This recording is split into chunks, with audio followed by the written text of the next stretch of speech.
So thank you for having me. I'm happy to be here today. I think I'll dive right in and really start off by saying the work that I'll talk about today is in what I'm largely framing as digital civics.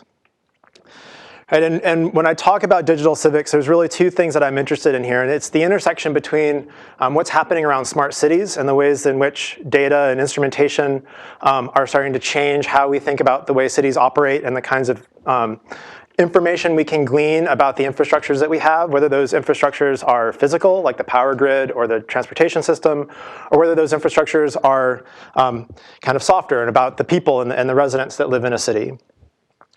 I'm also interested in the ways in which digital democracy are starting to come in contact with this. So thinking about how technology is changing the ways in which we interact with our systems of governance on a local and national scale, but looking beyond just the moment of kind of ritualized democratic participation like voting, and more at the kind of everyday mundane interactions that we have, and how we interact with the municipal entities, city agencies, and different institutions that kind of take place and take shape in our lives.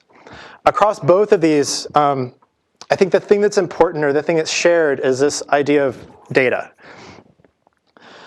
Right? And when I think about data in the sense of digital civics and in the sense of smart cities, I really do think about a beach and sand, because when you go to the beach, you will often find that everything that you encounter is also an encounter with sand in some way. Right? It's maybe the warm, soft feeling between your feet and your toes, or maybe it's that annoyance of the stuff that comes back home with you in your bag or in your beach towel. But no matter what, the sand is very much a part of the beach. And the same way that data is very much a part of the smart city, right? It is the material of the thing. The other piece of this is participation, right? And this is where the idea of digital democracy starts to eke in, and the ways in which that we participate with each other, with our communities, whether that's showing up at a public meeting and having a conversation about the kinds of issues we care about, and rallying around issues that we want to have our elected officials take action on. I think we're seeing a resurgence of this kind of participation recently. But when we bring these together, this idea that, well, if we have data and we have participation, then we can construct and we can start to build new kinds of cities, and this idea that these are our smart cities, right? And that this is, in fact, what we can have, right? If we take the material of the smart city and we apply ourselves to it with care, that we can create these very beautiful, kind of idyllic institutions. And I like this. I mean, I like sandcastles. Sandcastles are very nice. But the reality of the smart city is more like this, right? It's a bunch of silos of things that are somewhat next to each other. They're often kind of crumbling, perhaps not well integrated, right? Not the kind of beautiful monolithic architecture that we might imagine. But also, very importantly, they're always at risk of being washed away by the tide. Right? The precarity of the smart city is very much a reality of it. Right? And so the challenge here is that thinking about local governments, even at the scale of a city, they're large and they're ever changing. Right? Administrations come and go. Different contracts with outside vendors for different services come and go. Legacy systems are constantly in use, and so the challenge of actually making use of the data, making use of that sand to create something new is always just kind of lurking around. And what we want to do in thinking about digital civics is looking at how do we take kind of the material that we have at hand and the modes of participation that we might encourage, and create more sustainable forms of organizations and of interaction and participation that enable us to move forward and solve some of the pressing problems that cities are facing today. So the first thing that I would say about this is, in some ways, it's really about thinking through the challenges of different forms of governance, right? Not just about deliberation and the mode of kind of rational problem solving, right? But thinking through the longer tail of activities that happen after a moment of deliberation, say at a public meeting, as well as the activities that need to happen beforehand as people prepare for and become informed about different issues.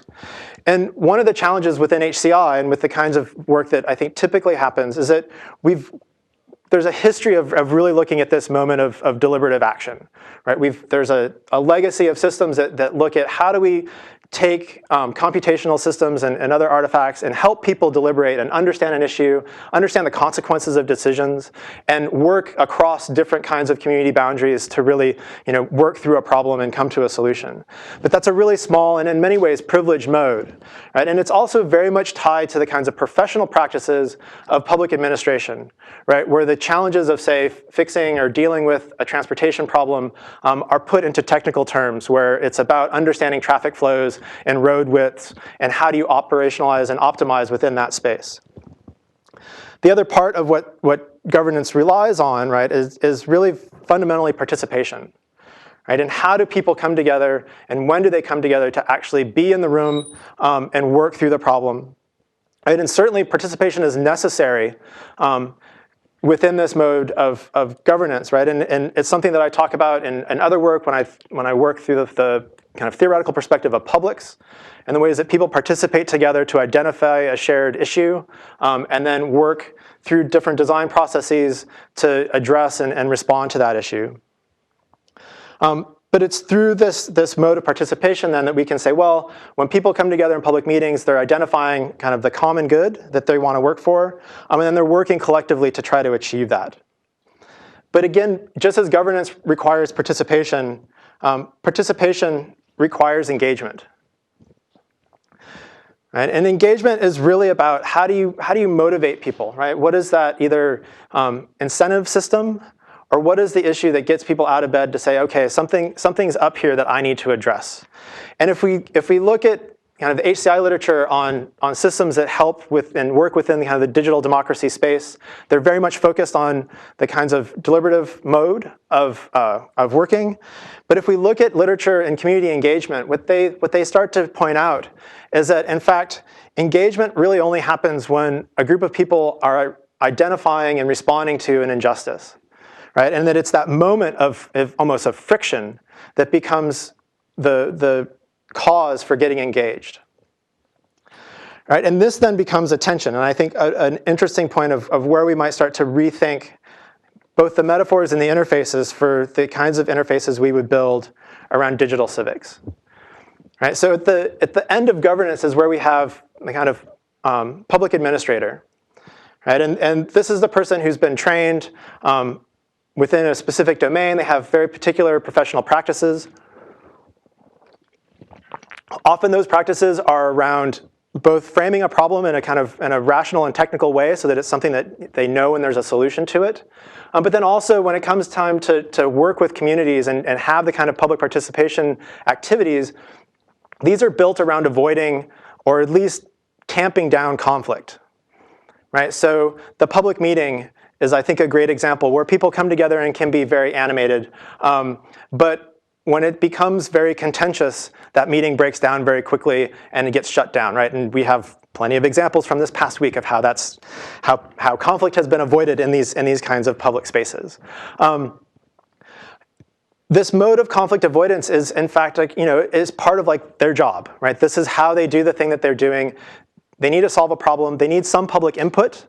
And as they get that public input, they want to move through to the next step. Right? As anybody who has a job to do and wants to go home at 5 p.m. to their family or to whatever else they might be wanting to do, it's in some ways you can be very sympathetic to that. But an engaged public, they want conflict. And in fact, conflict is what gets them out of bed and gets them participating.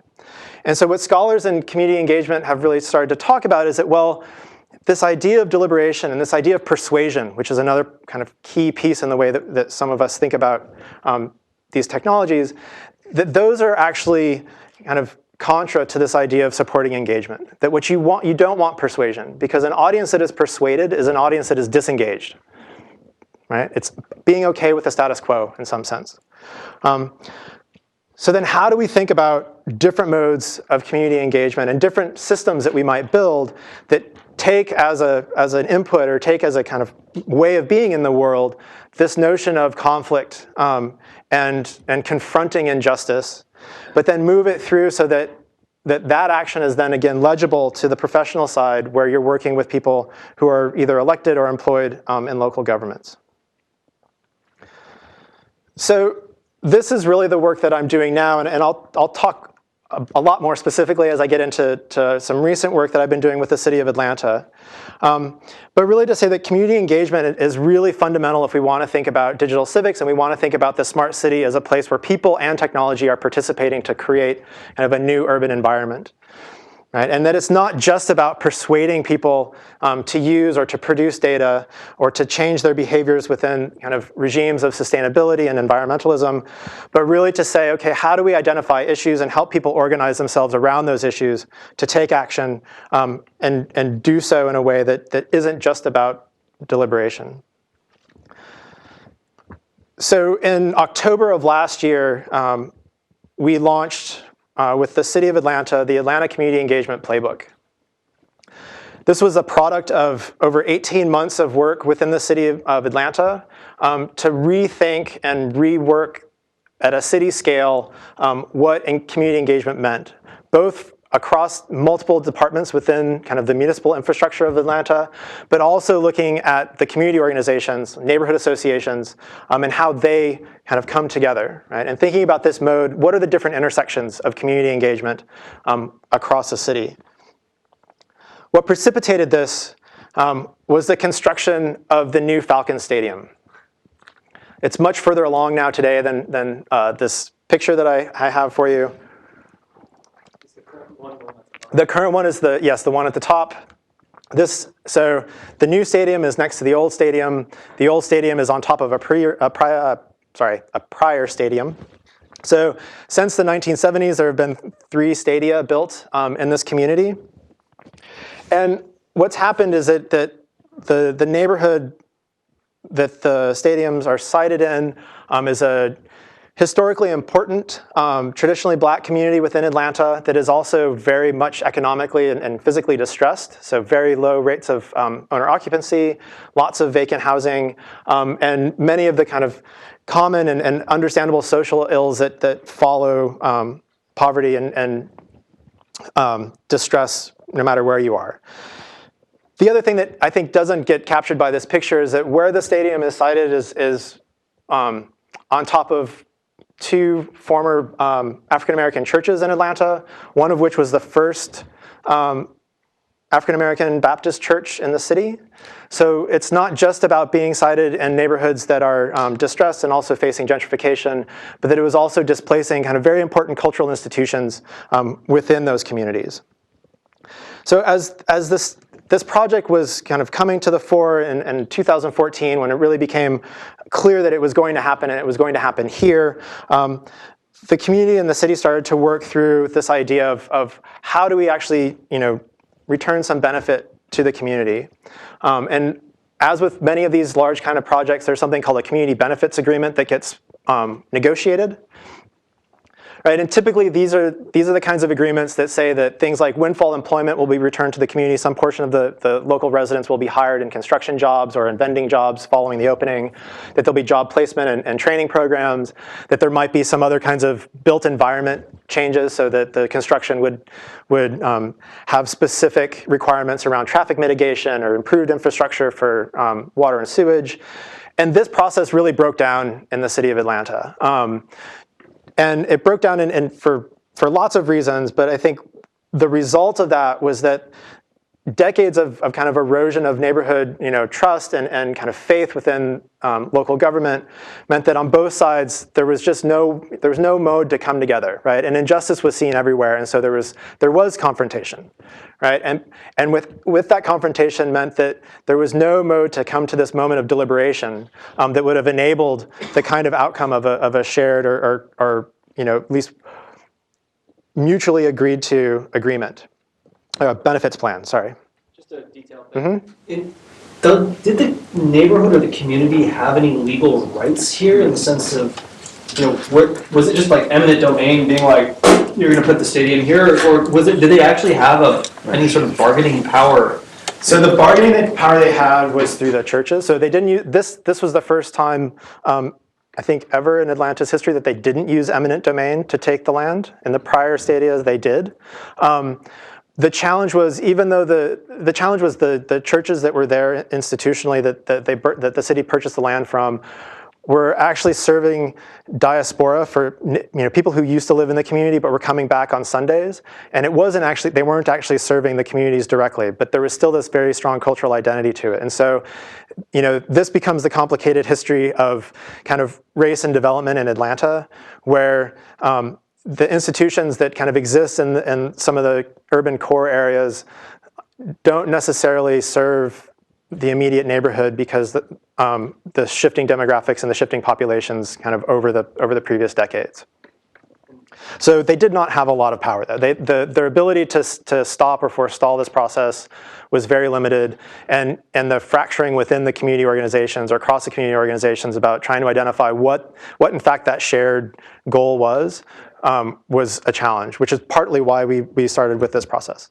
This resonates to a number of online communities. You look at Facebook and its users, or Mechanical Turk and the workers. It's sort of like everything is essentially eminent domain, where it's like, well, we're changing the platform, right? And like, what power do you actually have to push back on this? None, really. So I'm just... Well, and I think this is why this mode of professional versus non-professional, I think, is important, because that the professional side of, say, public administration, where it's technical problem solving, right, is very much about, well, we're gonna take these things and we're gonna bracket the kind of political power struggles that go on, and we're just gonna focus on how do we optimize this thing, whatever that thing might be. And the engagement piece is really about those political and power struggles. And so how do you, that's the kind of transition, like where are these modes of encounter happening and how do you move between them, for it's the power struggle, and then the power struggle kind of turns into something that people can then start to work on together. Yep. And so to come back to where we were, the idea here was that the city was provided or was awarded a grant from an organization called Living Cities to rethink community engagement across the city, and really starting with and focusing on the 5 neighborhoods directly around the stadium. Right? And really what we wanted to do was develop a community-led partnership to reestablish meaningful engagement between the city of Atlanta and the West Side neighborhoods. And there were 4 things that we did to try to tackle this over the course of 18 months. So first was really to understand the landscape, who's there. Then we wanted to understand what were the engagement practices in the city, understand the experiences of being engaged within the community, and then to design some response having done that.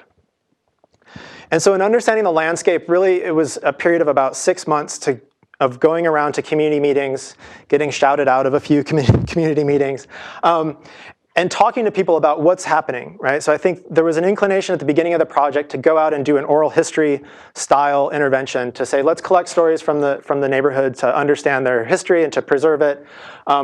With, I think, the notion that if there's a fear of gentrification and displacement, that doing some work to record and document the history of the people that are there becomes a way to palliative for that fear. But what we realized very quickly was that other groups were doing that already, and they were doing it in a very local and kind of internally focused way that felt more authentic, and coming in as kind of a representative of the city in that mode was not productive. And so instead we took a step back and said, okay, well, who's here, right? Who are the key actors? Whether that's community organizations, different development corporations, different churches, the universities, Georgia Tech, as well as kind of the Atlanta University Center universities, so Spelman, Morehouse College of Medicine, Clark, and really understand how are they working together or not, and how do we have a conversation with each of those stakeholders about what might come next. Once we'd done that, we then started to work more directly with community members that we had identified through different neighborhood associations. And we trained a group of residents to do interviews with city officials and employees.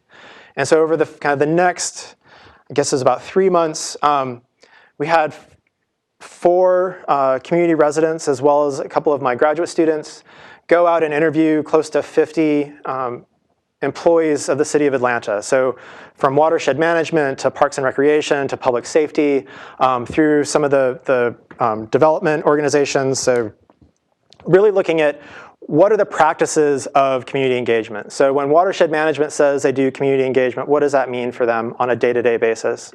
Right? When public safety says that they're doing community engagement, what does that mean? And really trying to understand the breadth of this practice. Right? In some cases, community engagement means simply we're going to print out a flyer and we're going to stick it in people's mailboxes, right? Or we're going to make it available at a public meeting. In other cases, community engagement was much more participatory, where there was a sense of we're bringing people into the planning process as early as we can, and then we're providing opportunities for that to continue throughout as the plan develops. Right? And the planning department was in the midst of starting to ramp up a master planning process in the city of Atlanta, and so they were talking about things in those terms. This gave us a really broad sense of what community engagement is and how it works and what we might want to do with it. The other piece of this was understanding the experience of being engaged. And so we held a couple of workshops, the first of which was about 120 people showed up from the neighborhoods, and we ran through a series of exercises to understand when they were engaged by the city, what was that like, and what was the city engaging them with. Often it was about infrastructure failures or other kinds of service delivery breakdowns, and that being engaged was about trying to address or redress those service breakdowns. But it was also about the kinds of routine modes of engagement that happen through the kind of official and institutional channels. So Atlanta has something called the Neighborhood Planning Unit. It's a collection of kind of geographic regions in the city that are meant to be where local decisions are made around zoning and other planning. And this is really the primary kind of point of interface between city governance and residents, where they come together and say, well, either plans are presented or different zoning decisions are made and kind of presented to the community for feedback and input. In this case, we had a different set of community members that we had trained, so about 10 in all, that went and interviewed a total of about 45 other residents to understand more broadly what's going on in their neighborhood. So to understand both how does community engagement happen and what is that experience like, right? We had a total of about 80 interviews across both kind of sides of this, done by community residents, so it wasn't just kind of academics and scholars coming in and saying, I'm going to do this research project, but it was really about building out this conversation with both city employees and residents to understand what this practice looks like and how it unfolds kind of and affects people's lives. I think one of the really important things that came out of this was that as this design process moved forward and as the individuals we were working with did these interviews, they started to really develop a sense of empathy for how hard it is on both sides. Right? And looking back at the beginning when we were getting shouted out of community meetings, one of the things that would happen often is, the city needs to fix what they're doing, like or the community needs to do something better. One side was blaming the other for why it wasn't working. But then through this process, we started to essentially kind of cultivate a capacity for empathy about how difficult community engagement is anyway, and then build some advocacy within the community that recognized that and was able to talk to their own constituents to say, no, actually, it didn't work because of this, but now that we know why it didn't work, we can start to understand how to do it differently. So following all of that, in the middle half of the summer, we began a 12-week, very intensive design process where we were meeting at least once a week for usually at least 3 hours at a time with about 15 community members to really talk about, okay, now that we understand what's going on in terms of community engagement on both sides, how do we address it? How do we identify the key breakdowns? How do we then think about strategies and techniques for addressing those breakdowns? And also, how do we understand and document what the kind of the key obligations and values are for what good engagement looks like? Why does it matter? What should the outcome be? How do you go and do that? And what we ended up with was this community engagement playbook. So this was released in October, as I mentioned, and it's really divided into 2 parts, maybe 3 parts. So one part is kind of general information about the city of Atlanta. So for residents who may not be familiar with kind of the governance structure and how it works, we have some of that information. But then there's a set of plays that are really dedicated to community organizations, the neighborhood associations, the small kind of issue-focused nonprofits, to say, here are the strategies and techniques that you might deploy to mobilize, to identify your constituency, to mobilize your base, and then to do work going forward, right? Recognizing that there was, in some sense, a gap in the capacities of some of the local organizations where some of them were very sophisticated and been operating for a long time. Others were just getting started and trying to figure out how to do it. But one of the challenges that we saw kind of universally was that coalition building was very hard. And some of that was for structural reasons and that there was very scarce resources. And so a willingness to work together was in some ways not possible because there was competition for those scarce resources. But by laying this out in the playbook and saying, here's what happens when you start to work together, and here's some techniques for how you might do that, we're hoping to provide a set of tools that enables that to happen differently. On the other side, we had a set of plays that were targeted at what we called service providers. Mainly that was the city of Atlanta and the different agencies that it contained. But it was also meant for kind of the large third sector organizations that have massive programming initiatives in those neighborhoods. So something like the Atlanta Community Food Bank, who already do really great work, but they're a nonprofit that operates there, that we wanted to have a way to speak to the kinds of programs that they're doing and the ways in which they kind of identify and work with community partners. And what the playbook does, I think, in the large scale is it provides a common framework and language for understanding what community engagement is and where the points of intersection might be across these kind of two sides of what's going on. The other thing that it does, and why I think it's important for HCI, right? So I've come this far and I haven't talked about technology yet. Is that it becomes a map for thinking about these alternate forms of interactions and interfaces within the realm of digital civics that are not about deliberation, but are about the work that has to happen to bring a community together and to mobilize and organize their efforts. And then the work that has to happen on the other side as city governments need to recognize and understand how do you work within a place that has a history and is trying to accomplish goals that may be not immediately apparent, right? And thinking about the kind of turnover that you get in public office and also in kind of public sector work, this becomes important as a way to build out that organizational history and intelligence to say, well, we can remember what was happening. So, this is where I'm going to try something different because I was invited to try something different. I have some handouts, and I would like you all to work in smallish groups. Not everyone needs one, so just like kind of take one and pass it around. I'll break these up a little bit better.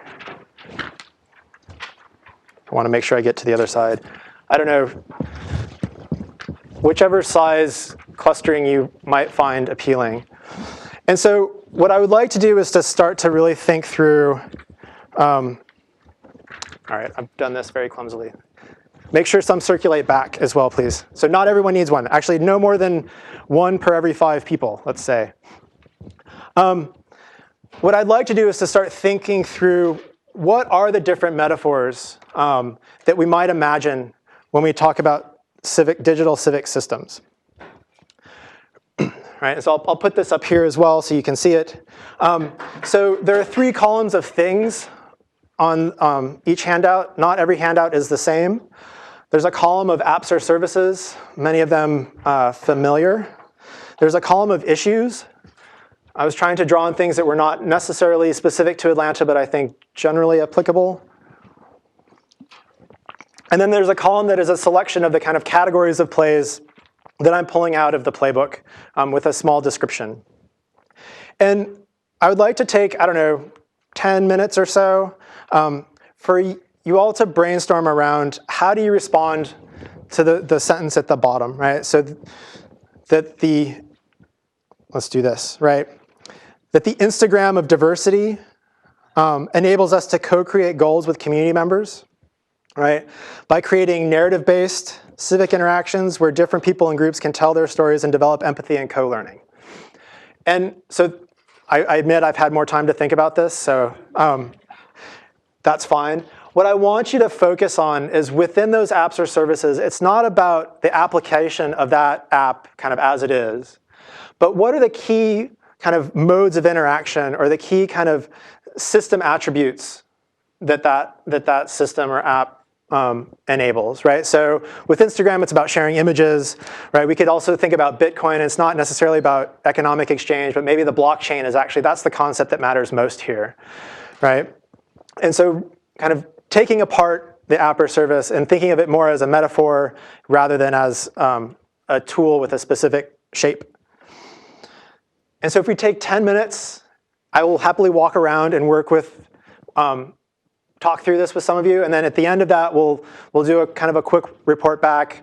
I'll have a few other things to say, and then we can open up for some more questions. So we'll reconvene at around 1:15-ish. Yes. Do you have anything? Do you want me to leave? I'll put this one back up. And if you would like a different app or you have a different issue, you can fill in the blank. I just provided some as a way to try and help bootstrap the activity.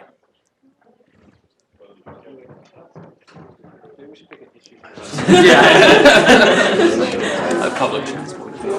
All right.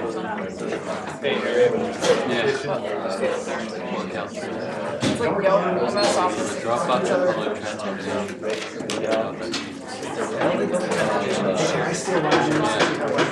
Here, I'll redistribute it.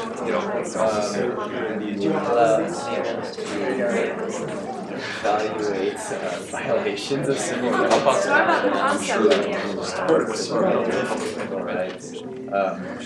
by creating like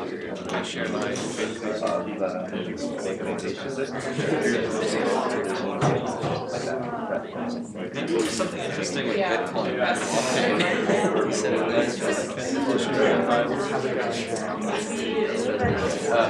that's like, wait a minute. What are we talking about?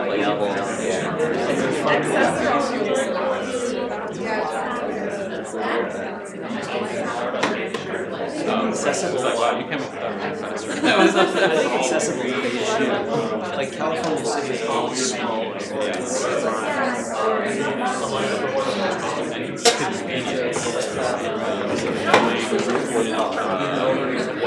So what's the thing that's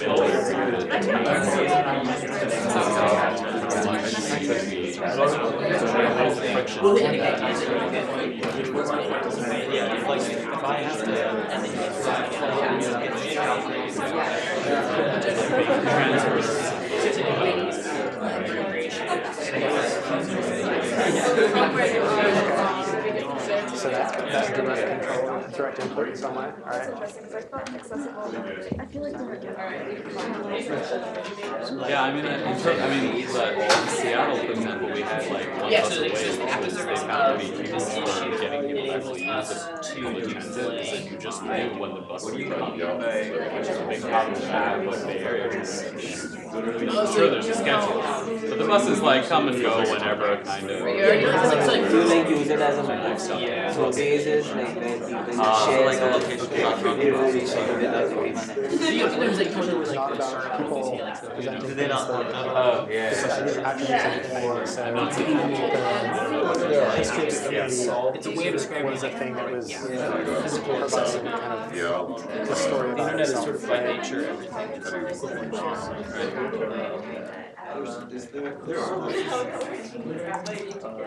I don't know. I'm trying to like. So thinking through not just the people, but also what could be having a conversation about things that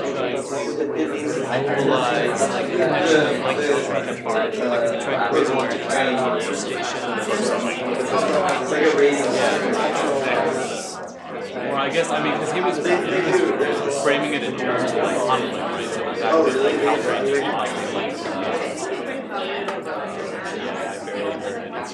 is it's based on people, like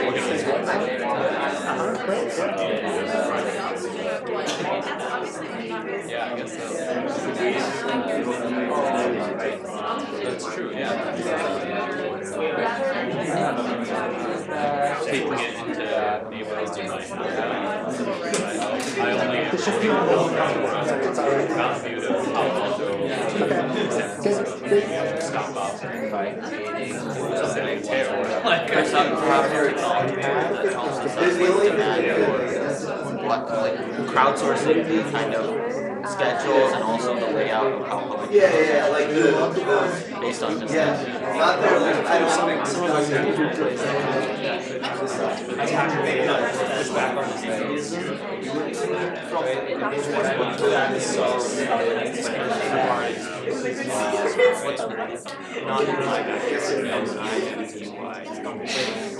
Everyone it's like Palo Alto for us. We don't want they don't want BART connected to And that empathy building exercise comes through some of that. Awesome. coming to town. Palo Alto also fought back against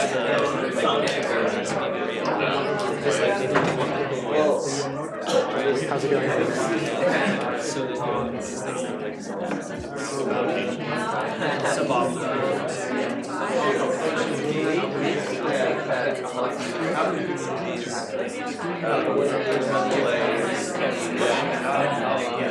Are you familiar with Yes, but do you know how it works? So it's small kind of pieces of translation, so learning and conversation. But as your segmentation ramps up, the things that you're translating are segments of actual documents. So it's crowdsourcing translation without actually paying for the crowdsourcing. This is why I put it up there. It's one of the problematic, but it's kind of in some ways it's hiding a kind of labor. And, there's problems.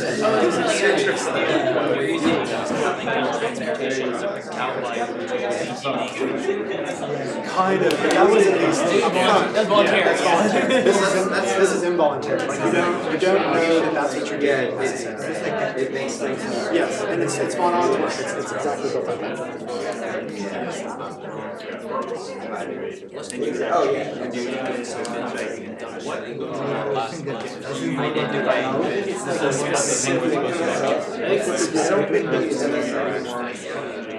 Where you want to bring communication, so you want to Oh, I guess it's where is more about that. Something with public transportation. Coming to a common conclusion, like what should be the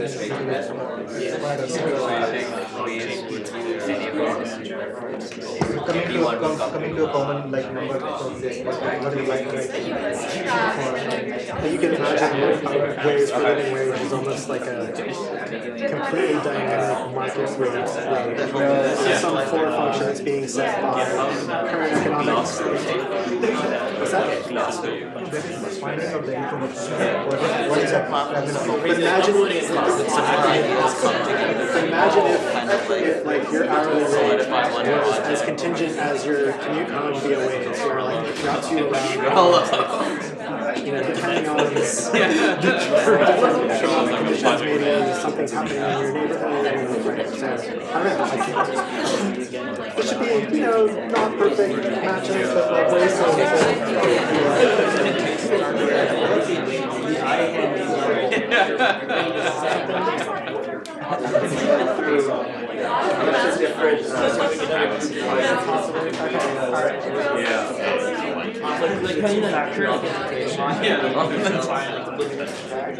Cost of living based on those market. All right. So maybe let's take a minute to reconvene. there's nothing like And we'll get some highlights from around the room about which of your responses would you be willing to share. Let's start over here. I'm gonna go across the room. So I know I've talked to at least enough people around the room that there are things to share. You can just read out your sentence however you would like.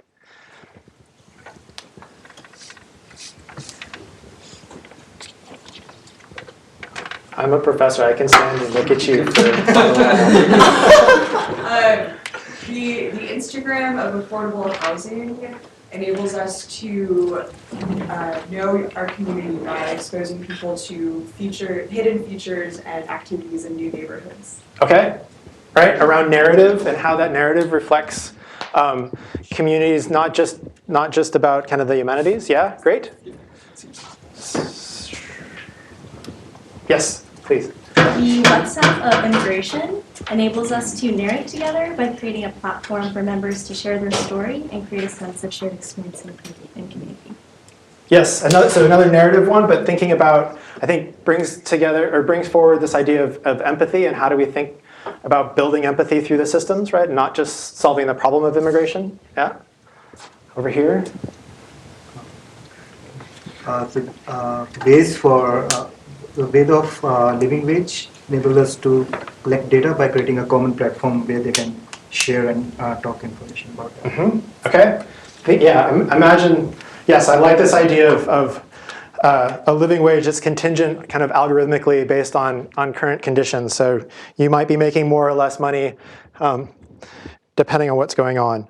So, I mean, clearly this is meant to be a kind of somewhat silly, somewhat uncomfortable exercise in thinking through the kinds of metaphors that we have with the systems that we know and recognize.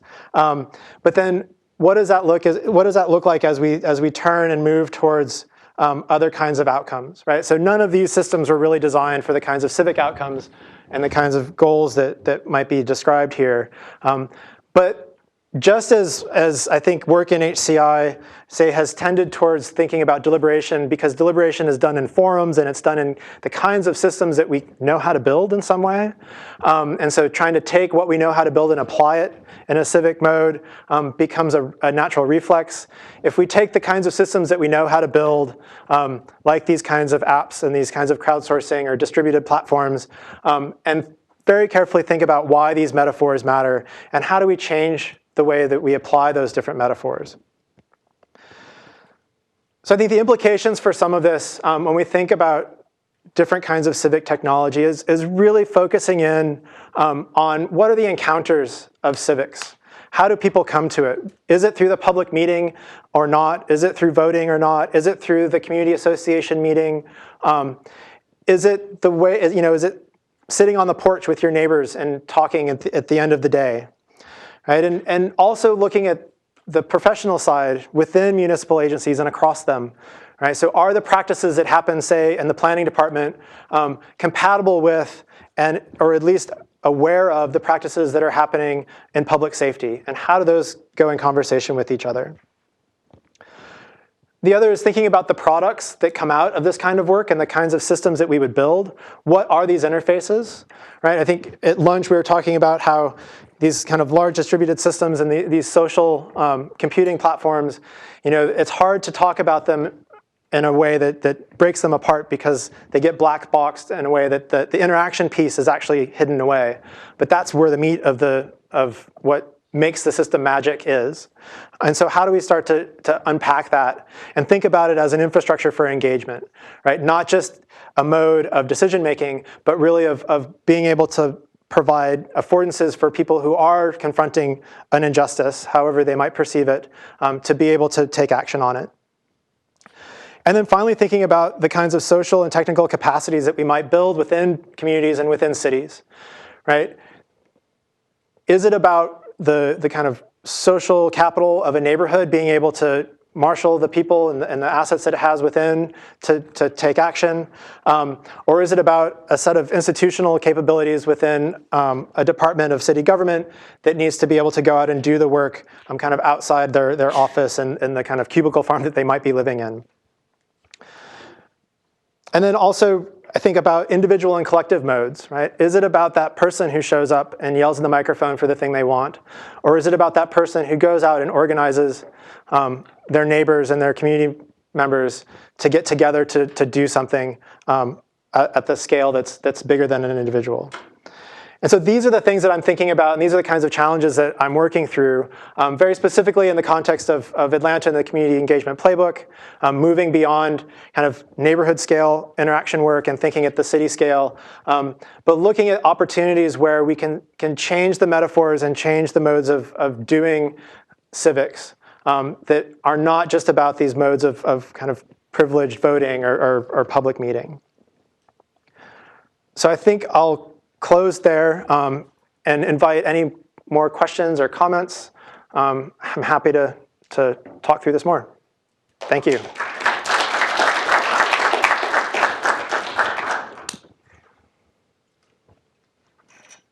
Something off. Yeah. I'm curious, do you typically start from a perspective of, you would almost problematize the persuasion perspective of, but there's sort of like the deliberative democracy literature and all of this, like we want to start from a position that different people want to understand each other or want to come to some common consensus, or are you typically aim for something that's more on the other end of that axis you drew, where it was more about agitation and trying to call attention in like the non-professional capacity? It seems like a lot of the HCI literature has, I would say, largely been up on the other side, where it's like, let's just regulation rooms as a great example, like at Cornell, like let's try to get people to debate this stuff and come to a conclusion. But at least the last few months have indicated that there's like a swing toward this sort of like agitation-based. Yeah, so I'm just wondering, are we barking up the wrong tree here? I might say so, yeah. I think, so some of this work that I'm doing also aligns with work that my colleague Carl DeSalvo does around adversarial design. And I think he and I share this, this inclination to say, well, yes, a lot of the work in HCI has traditionally looked at this mode of deliberative democracy. There's also a kind of assumption of altruism in the ways and the reasons why we would participate, that like as good, yes, as good citizens, this is of course what we would do. And I think it's worth stepping back from that and saying, well, no, a lot of the work that happens, and not just now, but even, if we look, we can go back a long time and say, well, where change starts to happen is where this kind of agonism takes place, where people are contesting what's going on because it's not serving their needs or their values or beliefs. One of the examples that I think is a good and ready one is, say, Roe v. Wade.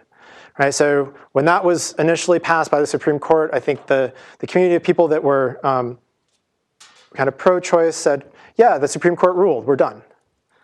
Right? But the people that did not believe that and were not satisfied continued to contest that in different ways, right? And over decades built up, a number of movements within the states, and then that is now probably gonna end up back at the national stage again, right? And so this is a good example of where this idea of deliberative democracy, which I think has a sense of, yes, once you've deliberated and made a decision, then you move on to whatever the next decision is not in fact the case. That it's really about this constant contestation, that we're constantly churning, and actually that churn is productive, right? It's never done, but it's always kind of in motion, and that's the place that I think can focus on. We can also look at, say, the Occupy Wall Street movement as another example of this, where it's about the churn, right? Nothing was necessarily solved, but things started to move. I think the Tea Party are other examples where that agonism produced different kinds of effects. Do you see designs out there that have been particularly effective in your mind at mobilizing that kind of agonism?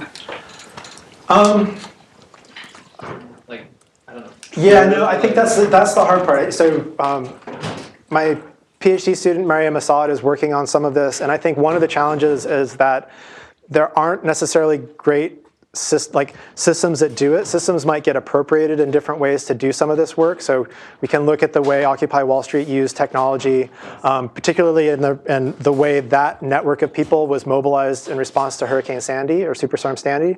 And that becomes an interesting case study in the way that some appropriation happened to help action occur.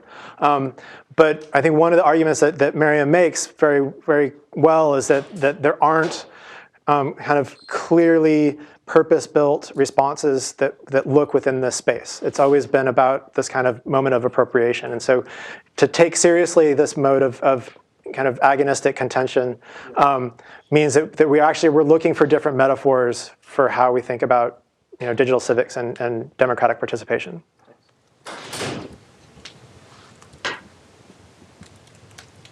Anyone else want to rise up? So you talked about what you were just talking about and how a lot of the HCI systems have been focusing more on deliberation and supporting that kind of a thing. I was wondering, do you have any theory of why that has happened? Why do we have so many different ways to deliberate and talk about the fact that a problem exists, but not as many to move beyond that? Yes, I have some ideas. Some of them are maybe more tongue-in-cheek than others, but I think one is really down to the kinds of maybe commitments or perspectives that computer science has had, that kind of aspiration that, if we want to think about the world, like we're I think as a field, we're fairly optimistic. And so we think, well, we can go out and we want to make change for the better, and that really the way that we do that is we come together and we work through a problem collectively, we come to a decision, and that's how that happens. I think the other is also pragmatic, and that the kinds of systems, if you look at them that support deliberation, are kind of the kinds of systems that naturally fit with computing, right? They're about sharing messages, and it's about kind of maybe upvoting and downvoting, and you might have some metrics or some incentives that you're able to kind of operationalize within that system to take some empirical understanding of whether it's effective or not. And so it becomes a chicken and egg problem between, well, are we solving this because it's the right problem to solve, or are we solving it because we're interested in this space, and this is where we can at least initially start to get traction to start to understand how computing might unfold here. And I think it's a little of all of that. And it's not to, I want to be careful. It's not to say disparage work that's been done on deliberation, but to just say that there are a number of different metaphors, and if you look at just the political science of democracy, there's a lot kind of more to democracy than just deliberative democracy. Yeah. Do you have like a specific example of the kinds of things that people talk about with respect to the stadium? What? Sure. Like a specific conversation that they had. So specific conversations were around the consequence of displacement. So the expectation that the city has said very clearly that it wants to build lots of hotels and other things around the stadium, which those hotels have to displace housing that's already there. Expectations that are built historically. So I think one of the unusual attributes of this project is that the current stadium was built I think it opened in '92, if I have my dates right. So most of the residents remember the last process, where they came in and promised positive impact and change with the stadium that didn't materialize, and so now they're watching it happen again. And so there's deep skepticism, and so the conversation is, well, last time you said we were going to get more jobs, and there was going to be economic benefit for the community, and there was going to be development that helped us, and it didn't happen. And so now what's going on now, right? It's also around infrastructure. So this particular community geographically is in what's called a bottoms area, low-lying kind of watershed in Atlanta. Historically, it followed the rail line in Atlanta, and was also why it was an African-American and Black community kind of going back in time. And so it started off as undesirable land that had flooding problems. It is still land that has flooding problems, and so this idea that they're going to put massive parking lots and hard impermeable surfaces in that are going to extend and kind of exacerbate some of these just infrastructure and physical world issues were also part of the conversation. Like, were people from the community satisfied at the end of the conversation, or what was the sound? Did they get anything out of it? Yeah, so the conversation's not over, right? The stadium is still being finished, and I think what's happened, the thing that's been satisfying is through this process of building the playbook and then circulating both the artifact itself, the book that we've created, into the neighborhoods, as well as the story, the account of how it was produced, has provided a moment where the residents are saying, okay, we have something we can work with, and we also have something that we can use to hold the city accountable as we continue to work through the specific changes that are going to be coming. Right, so it's not like a project of this scale is going to, there's at least 10 years of ongoing development and change that will happen within these neighborhoods as hotels and other things kind of crop up. And so it's never just a done thing. Again, it can be continually contested. And so what we've hoped to do, and we'll see over time, is provide a set of tools that will help communities and the organizations that are there kind of work the system in a way that benefits them and helps them hold, elected officials mostly to account. Yeah. All right, let's thank our speaker one more time.